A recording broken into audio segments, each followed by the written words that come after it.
Good evening, everyone, and welcome to another edition of Fansview Friday. Tonight we're covering Katsucon 5, which took place on February 12th through 14th, 1999 in Arlington, Virginia. If this is your first time tuning into Fansview Fridays, this is a tribute to my good friend Kevin Lillard, who had passed in 2022 or 2022. So basically, he used to run a website called Fansview, and he would cover conventions, cover cosplay, guest appearances, industry panels, and a lot of what he has covered is a time capsule of anime and fandom history in the United States. Thankfully, a lot of his reports are made immortal by web archive, and we want to just add an extra layer of immortality to his posts, and we also want to just save a lot of anime convention, anime fandom history by doing these streams called Fansview Fridays. And with that said, let's head over to Katsucon over in Arlington, Virginia.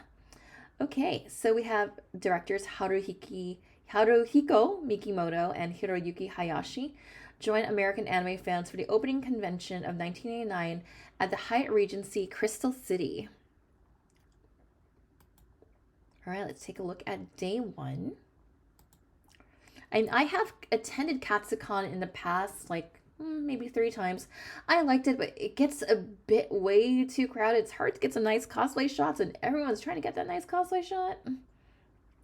But the content of the convention is amazing. I love the people that I met there who are just there to just chill and vibe. Oh, I love how there's telephone booths in the background here. Well, look at the people who made early arrivals at the Hyatt Regency Crystal City. Just as in 1998, Thomas Cardwell and his shampoo costume from Rama One Half were among the first people at Katsucon. And as in 1998, Cardwell was at the registration table to handle early arrivals. Kuni Kimura of Studio Iron Cat had to be at Katsucon as early as possible with the guests and a large dealer room display to handle during the weekend. Costumer Tiki had to think when asked how many outfits she brought to Katsucon. Was it 5, 6, or 7? Not satisfied with 4 months' preparation of her own costumes, she immediately started adjusting other costumes in the halls. Chris and Mike may have worn their Rurouni Kenshin costumes on the way to Katsucon. They said they couldn't wait for the first con of 1999. Artist James Shad brought his Against the Grain comic to Katsucon, but he was most concerned with getting Artist Alley room up and running, with fellow artist and webpage designer Matthew Douglas hanging around talking about the joys of Java programming. Across the hall, 24 dealers were hauling their wares from the garage into the room that was destined to handle anime fans who had been saving their money for months, just for the opportunity to spend it at Katsucon. Another repeat from 1998, Katsucon had to share the hotel with another group. The National Defense Industrial Association took the second level of the hotel, and Katsucon had the lower level. Was either group ready for the other? Then a glance at the first fans who arrived in costume. All right, let's take a look at some cosplays here. Hopefully it will load. Okay, looks like we've got Sorcerer Hunters here. We have Shampoo. We got more. Not sure who that is, but looks like a school uniform of sorts. Zelos from Slayers. I remember back in the day when Zelos was everyone's husbando. You have Goku. Wow, back in the day there was a lot of Two Heart cosplays. Of course, we have Kyo Kusanagi in the background. I want to assume that this is from Fushigi Yugi because it has that vibe. You have Misato and Ritsuko on the dance floor, looks like. Got Sailor Moon.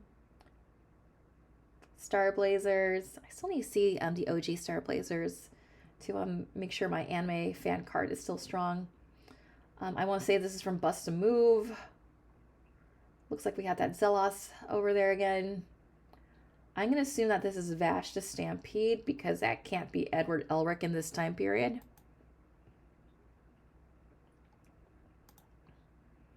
Okay, we got Asuka and Hikari.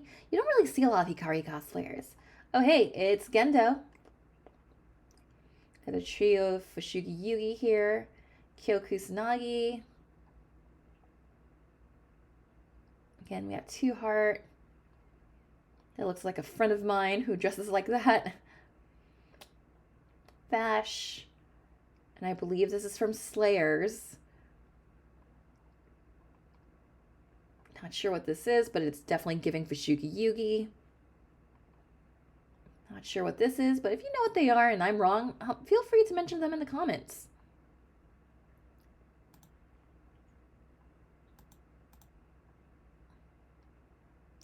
Okay, a larger collection of costumes brighten Friday evening at Katsucon. Okay, let's open this up in a new tab. It looks like we got 4 pages of cosplay here.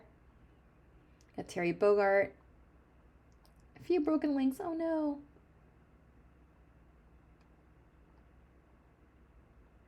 We have Kaoru.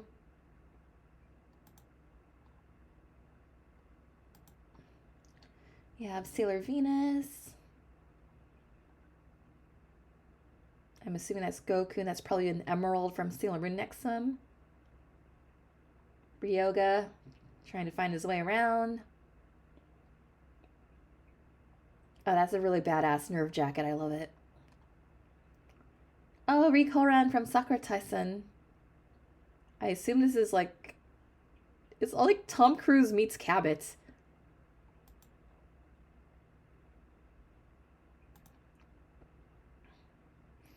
Not sure what these are, but I dig the ears and the tail. Final Fantasy VI. It's Gendo. Oh, that's a really nice Sailor Mars. Asuka and Rei. Yeah, Evangelion just never gets out of his style. Vampire Princess Miu. This is one of my dream costumes, by the way. Jiri and Nanami from Utena. More Dragon Ball goodness.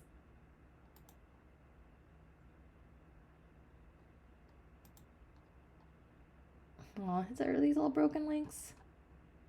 Not sure who that is. Okay. All right, they were joined by the special guests who appeared at the convention's opening ceremonies.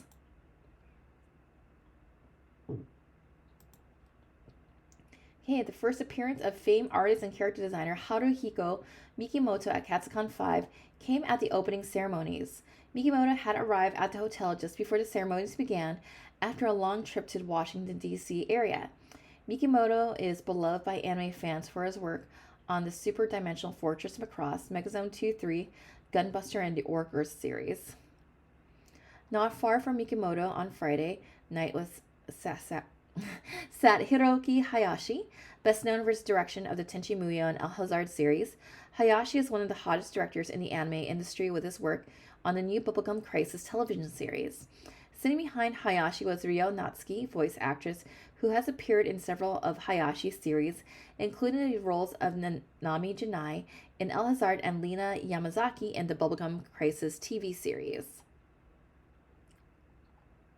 The Virginia-based comics publisher Studio Iron Cat is home team at Virginia-based Katsucon, who used the convention to unveil the newest promotional twist. Young women dress as Iron Cat's comic mascots. Here they are shown entertaining Kuni Kimura of Iron Cat, while Steve Bennett of Publishing House welcomes the crowd.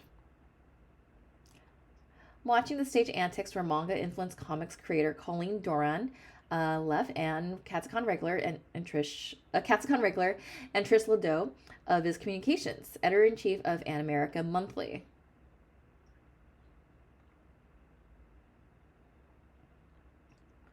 Among the audience were animator Jan Scott Frazier, one of the few Americans to build a career with the animation companies in Japan, and voice actor Michael Brady. Frazier told the opening ceremonies crowd that she was going to direct 2 anime films in Japan in 1999. A rare look at Virginia artist Fred Perry in a trench coat on stage and not in the Katsucon Artist Alley. As is practice, Perry arrived at the convention, went straight to his assigned table, and started creating commission drawings for his fans. Mark Mandiola would rather be at Arts Alley, but he decided to be the chairman of Katsucon 5. That meant Mandiola spent most of Friday trying to get late convention events to run on time.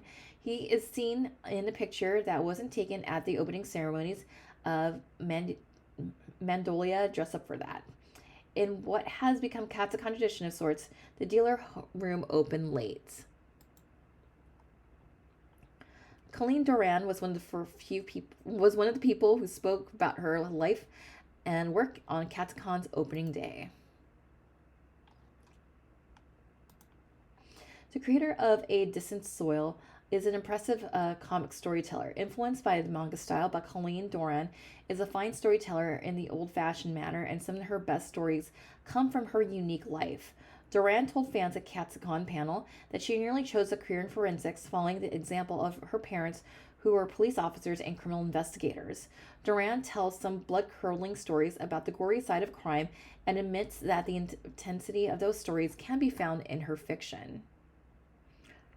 What about the real-life drama played out on Katsucon weekend a few miles away as the U.S. Senate refused to convict President Bill Clinton of the impeachment charges brought by the U.S. House?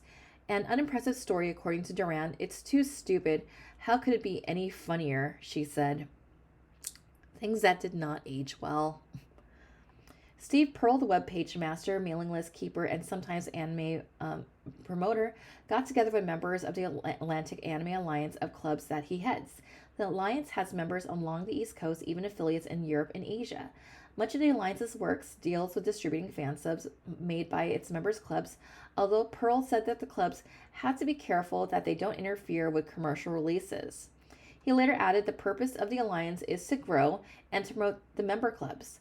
We help get their fan subs to other clubs that isn't the primary purpose. The purpose is to use the strength of 14 clubs, including one in Portugal and one in Taiwan, to help things happen for our clubs. Discount anime, discounted group rates at cons, as well as promoting activities to an audience not just made out of one club, but 14 clubs. While the alliance has looked at holding their own anime convention, Pearl said that undertaking would be too much of a burden for them. Video gaming is a big part of anime fandom, larger than most people acknowledge, and some of the biggest developments in anime, Sakura Tyson for example, come first from games. Members of the Satan City Productions got together to talk about game development. They spent a lot of time discussing games available overseas that haven't been released in the US and the conversion of games from one platform to another. In the middle of the mix were the artists who sell their work and hope for a big break. They also serve and only sit to draw. The vibrant manga drawing art style attracts a special breed of American artists who want to create a career in that style. Head to an anime convention and you'll find those young hopefuls in the Artist Alley. Here are some people who we spotted on the first day of Katsucon. We got James Dawsey, John Staden, War Dog, Ronzo, Herman Brown, and Fred Perry. And yeah, just take a moment to just kind of look just kind of how plain some of these Artist Alley stations are. Nowadays, you have like a lot of booths that just almost rival that of those in a dealer's hall. All right, day 2, let's go. All right, February 13th, 1999. Where were you on February 13th, 1999? Katsucon fans got to meet 2 noted anime professionals on Saturday. First came Hiroki Hayashi of Tenchi Muyo and the new Bubblegum Crisis TV series. Many American fans were drawn to the art of the mid-1980s series called Bubblegum Crises. The stories about the Night Sabers and their battle against Genum ended after a few films, too early for some fans. Those Bubblegum Crisis admirers were delighted to find that the series would be revived for Japanese television, but they were surprised at the changes they saw in character designs. Why were there changes? According to Hiroki Hayashi, director of the new series, one reason was that the new character designer. Hayashi said that at a Katsucon panel, he wants to give the new designer some freedom to adapt the characters as he sees fit. Hayashi said that the characters may look different, but he's trying to create a new series in the spirit of the older series. Hayashi worked on one of the original 8 episodes, and he said he felt the first series should have followed some of the plot lines he placed in the episode he helmed. Hayashi has directed many fan favorites, including The Soul Bianca, Tenchi Muyo, and El Hazard. The last series had an unusual influence. Hayashi said his love of 1950s American TV westerns. Hayashi enjoyed those stories so much he ended up emulating them in the El Hazard series. The director also said that he was dropped by the AIC studio one day. He was surprised to find that the actors were recording the soundtracks for a new 80 police series. Then there was Haruhiko Mikimoto, who created the characters that made Super Dimensional Fortress Macross so memorable. Haruhiko Mikimoto says he's just a character designer, but his first characters have created fans worldwide. His Macross designs first showed millions of anime potential when the series was broadcast as Robotech. At Katsucon seated between Steve Bennett and Kuni Kimura of Studio Iron Cat, Mikimoto said that Macross is coming back as a video game. Where other Macross revisions have dispensed with the original characters, Mikimoto said the video game will resurrect and revise the 80s designs. The interesting part of the Macross trivia is the link between the series and the Dirty Pair. The series was originated by Studio New, owned by Haruka Takachiho, the pair's creator. Mikimoto said he just happened to get the job on Macross. That series was not Niue's top priority, and no one expected it to be a worldwide hit as Robotech. Often, anime creators move as quickly as possible from one job to the next, and the emphasis has always is on the new. Mikimoto said that his Macross characters remain his favorites. Of course, Mikimoto has nothing against more work, and he hopes to keep art jobs coming. Next, sail with us through a sea of cosplayers who flocked to Katsucon on Saturday with 8 pages of pictures linked here. Okay, we got 8 pages of cosplay. Let's go. Okay, but first I'm going to sip on my tea as we scroll through these pages of cosplay. If you see anything you recognize, feel free to make a comment, drop them in the chat.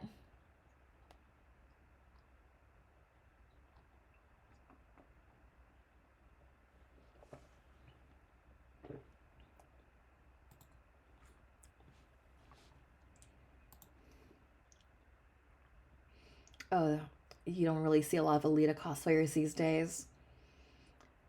The live action by Robert Rodriguez was amazing.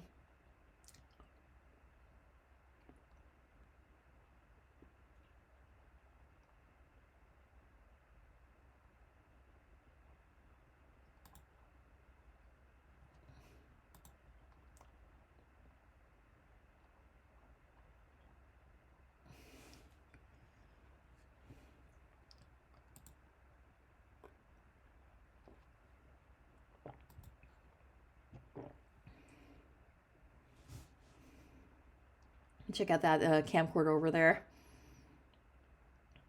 Oh, check out this piece of history.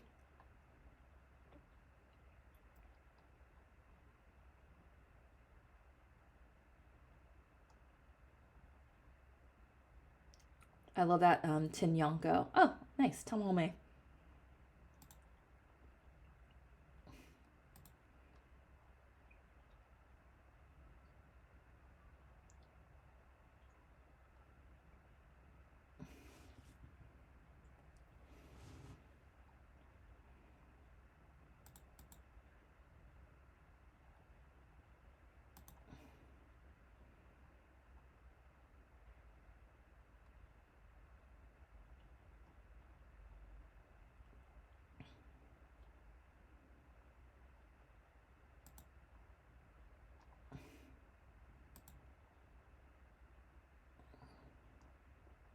Oh, that's an awesome Utana.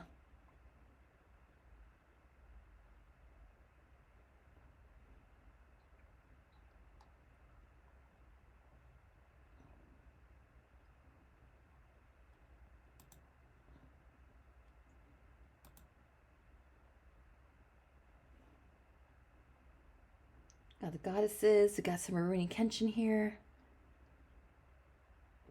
Oh, it's an Umi. Soul Goddess. We got Lotus War. Yui from Fushigi Yugi.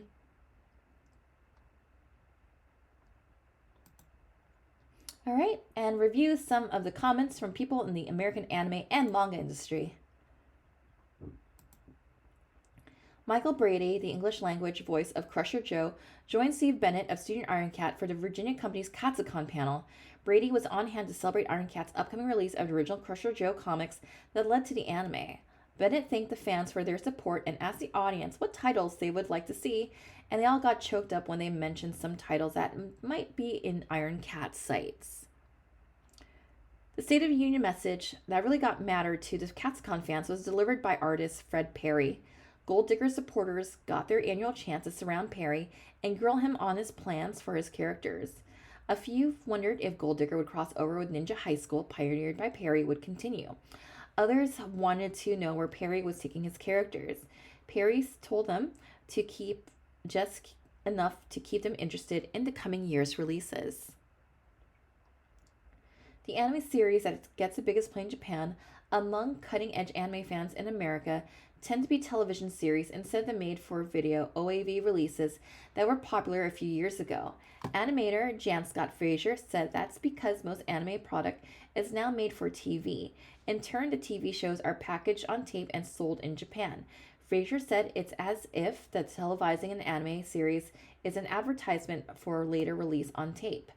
To further sell the tapes, producers are spicing up the mix with added scenes. And Frazier said the Japanese industry is going to keep a close watch on the US release of Mononoke Hime to see if that film is successful in America. Finally, Trish Ledoux and Toshi Yoshida of Viz Communications had a hint about Inuyasha, the newest manga series from creative stalwart Rumiko Takahashi. That series is about a demon and his human friend is ready to go into anime production, needing only a time slot for a Japanese broadcast.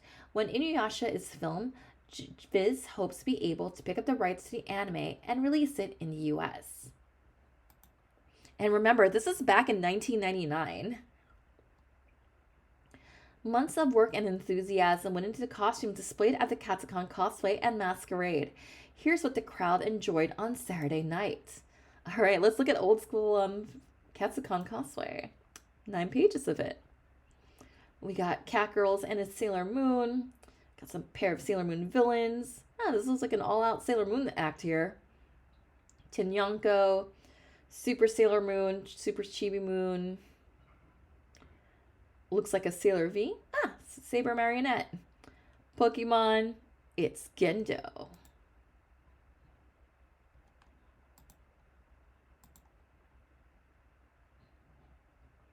Not quite sure what these are. Someone please point these out to me in the comments or in the chat. Got some random characters here. Fushigi Yugi. I'm going to assume 80 Police. And I'm going to assume Yurusei Yatsura. But feel free to correct me if I'm wrong. Looks like we got Sorcerer Hunters in the mix with Battle Angel, Utena, and Slayers.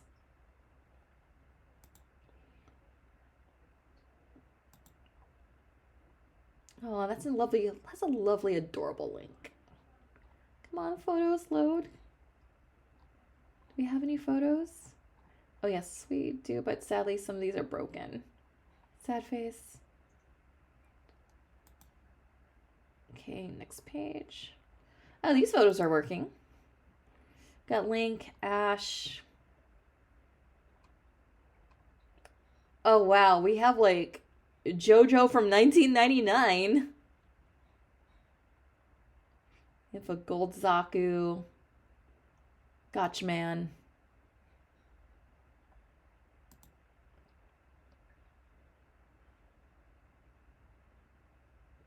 Yeah, Kenshin. Yeah, I'm just very happy to see, like, yeah, Slayers. That was, like, my favorite fantasy series, like, back then.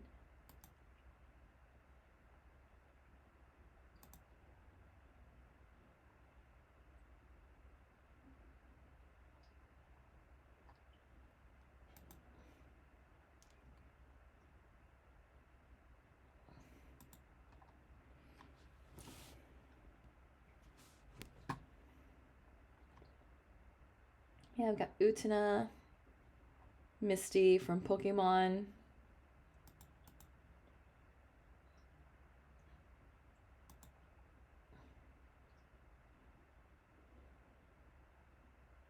I have Asuka, beard guy. All right, on to the last page.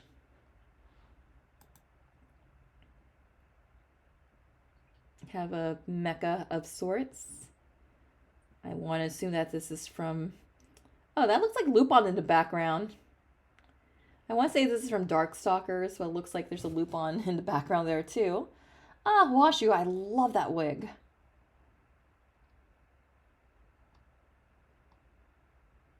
All right. Let's see who won the top prizes.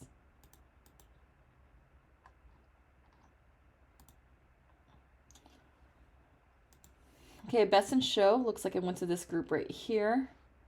It's like, I want to know what this is from. It looks familiar. I'm not sure what it is. But if anyone can help me out, definitely mention it in the comments. Yeah, definitely that Zaku for craftsmanship. That looks amazing. Best presentation. Not sure what's going on here, but I'm pretty sure I could look it up somewhere. Best recreation. Best novices. Yeah, that lieutenant group looks pretty solid. We don't know what Haruhiko Mikimoto awarded. So sad. Rob Fenelon's award. Steve Bennett's award. Aw, let's go to the adorable link. Shu Shambaw's award. Jan Scott Frazier's award. Barb Fisher's award. And Anime Pavilion Awards, back when dealers used to give out awards. Other special awards. No formal name for them. All right, let's head on to the last day of Katsucon. Katsucon's final day saw panel discussions ranging from the informative to the unconventional. There was supposed to be a Sunday morning panel with leaders of the American anime industry on the state of business in the U.S., but the leaders never showed up, so the fans took over. Fan John Roberts and fan-turned-artist Michael Hayes got out of their seats, strode to the head table, and launched a discussion about what people in the room really liked. A little late in the same room, the participants had a prettier sight. Costumers Meg and Heather, wearing their latest wing creations, spoke about their lives and their costumes, efforts that led them to be named fan guests of honor at Katsucon. Among other things, the audience learned that Heather doesn't like to get up in the morning. In another room, actors Michael Brady and Tristan McAvery reprised their act.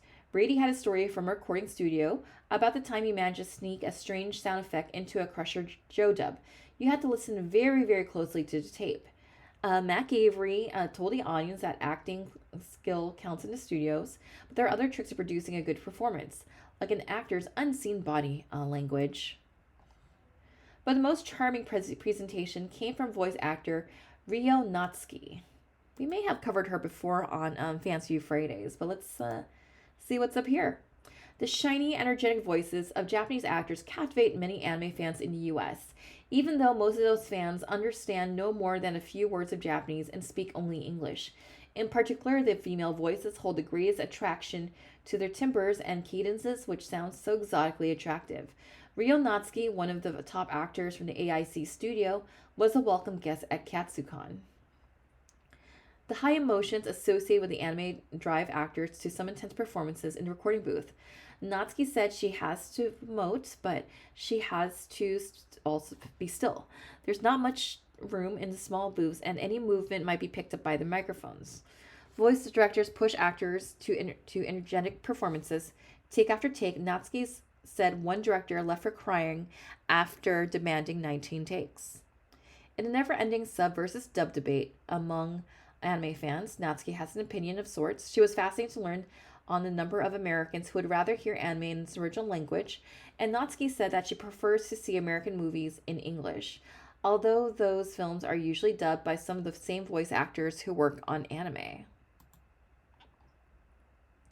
Here's a glance at the final costumers at Katsucon 5. All right, let's take a look here. Oh, wow, that's like a Naga standee. That's pretty awesome.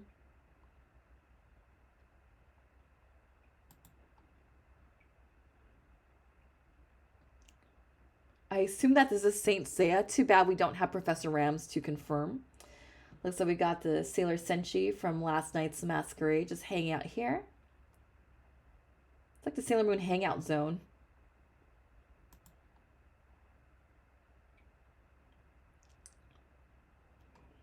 Oh, and this will be Valentine's Day too. Got some Ray Earth over here. Oh, it's a Chibi Moon.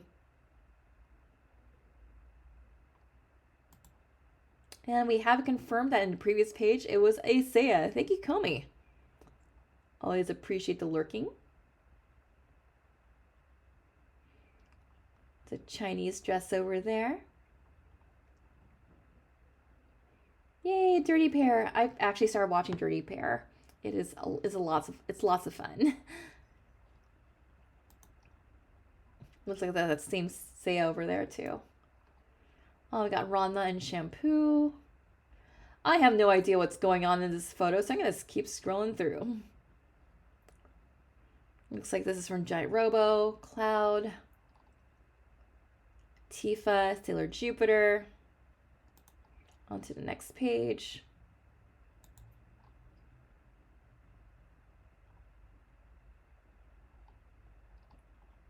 Again, I'm not sure what this is from, but I'm very intrigued. I think it's like I have a feeling I know what it's from, but I don't want to make assumptions. And the name of it is at the tip of my tongue, but I can't quite pin it.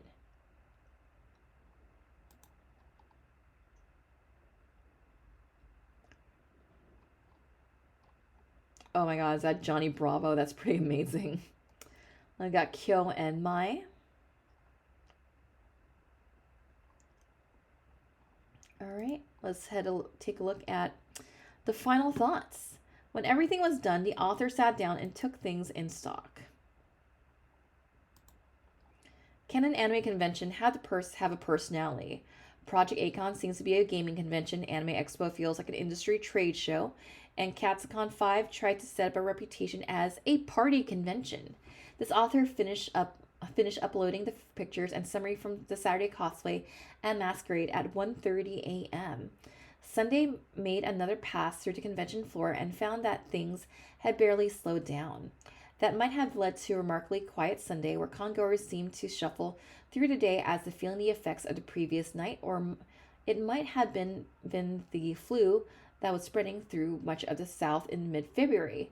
Some people were slowed by the flu, while others said they had tried hard to avoid their ill friends and coworkers so they would be in shape for Katsucon. Those who stayed healthy saw an explosion of costumes. It looked as if fans had spent every moment of the winter preparing for the show.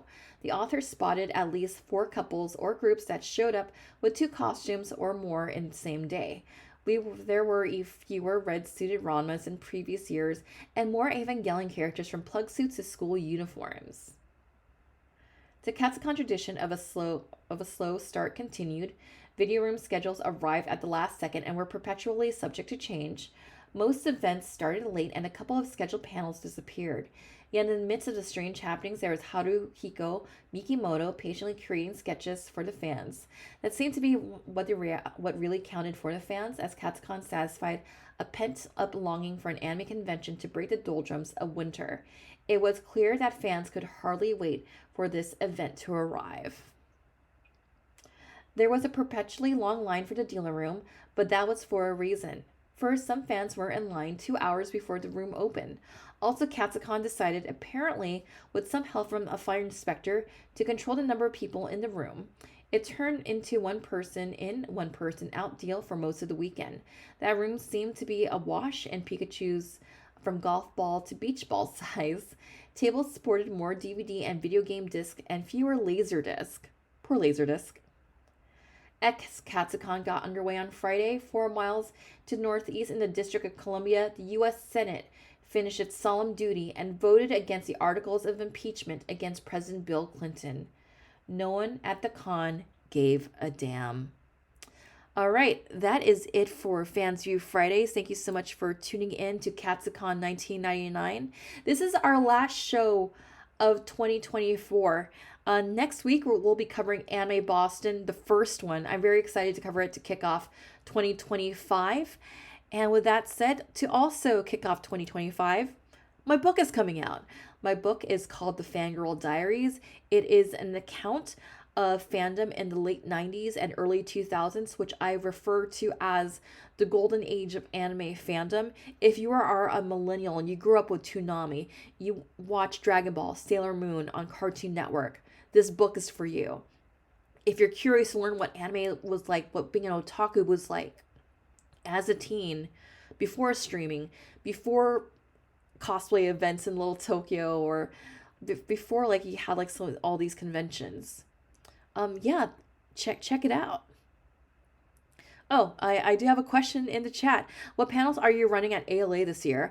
I'm running one panel, and that is in my cringe era, which is the subject matter that we're talking about right now, which is essentially just talking about just early anime fandom. And we're also going to be touching upon um, anime and when Anime Expo was held in Long Beach. So if you've attended this panel before, we're also going to add a section like, this is Anime Expo, the Long Beach years. So that's going to be happening on Thursday at 11 in live programming 3. Oh, nice. I'm glad you're able to discuss that panel.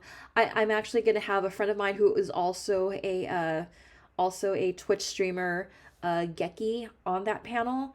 I'm trying to get one more person on that panel. He just finally confirmed his ALA plans, and I'd like to have him on the panel because he can also give the Bay Area perspective, another Bay Area perspective on that panel too. So I'm very excited to be doing that at ALA. I've also been confirmed for Emerald City Comic Con, so I'm going to be following the Yellow Brick Road and heading up to Seattle in March for that panel. I'm still waiting on a couple of other conventions, still waiting on SakuraCon, WorldCon, waiting for some other conventions to have their panelist applications up. Fanime, Anime Expo, even though I have a love-hate relationship with Anime Expo, it doesn't hurt to give it a try.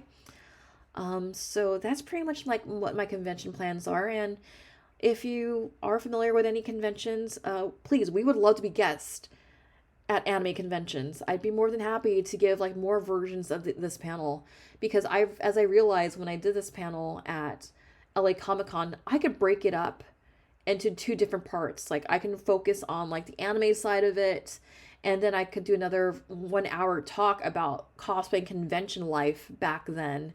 And if I'm ever brought in as a guest, I'd love to do a panel just about Kevin Lillard, just about Fansview, because I really believe in preserving fandom history, because I feel like we're kind of losing sight of how it used to be, because I feel like you need to learn from the past to understand where you are in the present so you can move forward. Oh, we have a random person in the chat. Thank you so much. We're just about to wrap up Fansview Fridays here. Like I mentioned before, I am submitting panels to conventions.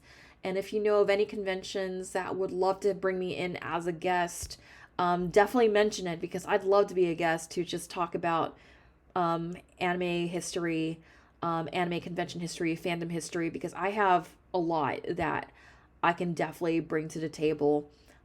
So if you know of any conventions that would love to have me, write to them, let them know I'm interested, let them know I'm a published writer. My book comes out in a few weeks. If you haven't yet, you can go ahead and order your copy. And if I'm at a convention near you, I'm more than happy to sign your book. And with that said, thank you so much for joining us this evening again. We'll be back online 6 p.m. next week, next Friday, to talk about Anime Boston, because I'm very excited to be talking about one of my favorite conventions in its infancy days. Thank you again so much for joining us at the cottage, and we will see you next year when we talk about Anime Boston.